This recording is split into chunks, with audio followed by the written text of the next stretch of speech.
Le 13 juillet, Jésus dit : « Le royaume de Dieu est en vous. L'homme n'a jamais compris cette vérité. Lorsque je vivais sur terre, il a cru que mon royaume était un royaume de pouvoir et de domination temporelle. À cause de cela, beaucoup sont restés à mes côtés dans l'espoir d'en tirer quelques avantages futurs. Mais je n'ai pas menti, je n'ai pas triché. Ma parole était claire. Je promettais un royaume, mais j'indiquais aussi la voie pour le posséder.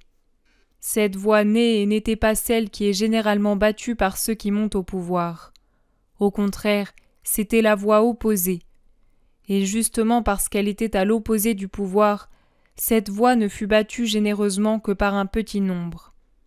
Mon royaume n'est pas de ce monde. Le monde dans lequel vous faites une halte est la mare grâce à laquelle vous pouvez monter à bord de mon navire mystique. Mais monter sur une amarre n'est pas chose facile.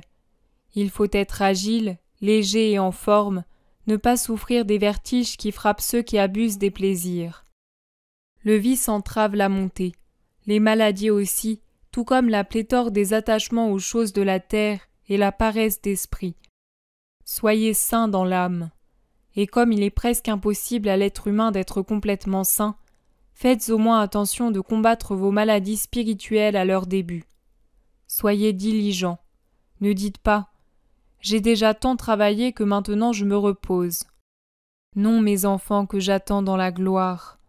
Mon royaume est une joie telle qu'aucune fatigue n'est trop longue ou trop lourde pour le conquérir. Quand vous agissez selon ma loi, mon royaume est déjà en vous, et vous le sentez à la paix qui coule en vous comme une vague intarissable. Cette paix-là n'est pas la pauvre paix humaine, menacée par tant de choses et de personnes ennemies. Elle est la paix véritable, elle est ma paix. Il est écrit dans le livre de Jean : « Ceux-là sont ceux qui sont venus de la grande tribulation. » C'est là le plus grand secours pour conquérir mon éternel royaume de paix. Je vous en ai ouvert les portes par ma grande tribulation, mais vous, mes fidèles disciples que j'appelle au royaume, vous n'êtes pas plus que le Maître, et vous devez vous servir de la même arme pour monter jusqu'à moi.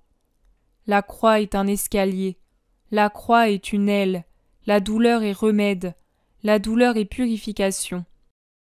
Tout s'accomplit lorsqu'on boit pour m'empêcher de la boire, l'amertume des amertumes, le fiel et le vinaigre, pour réparer la haine et le péché, et purifier les âmes des frères et sœurs de la haine et du péché. Le fiel m'est donné par la haine qui me maudit après tout ce que j'ai donné. Le vinaigre par le péché qui aigrit mes sarments au point de les rendre sauvages. La charité rend le fiel doux et le vinaigre bon, puisque la charité répare et rachète. Mais la charité n'est jamais séparée de la souffrance, puisqu'étant chose sainte, elle déchaîne la colère de l'ennemi. En revanche, la souffrance n'est jamais séparée de la gloire, car je suis juste et je donne à celui qui donne.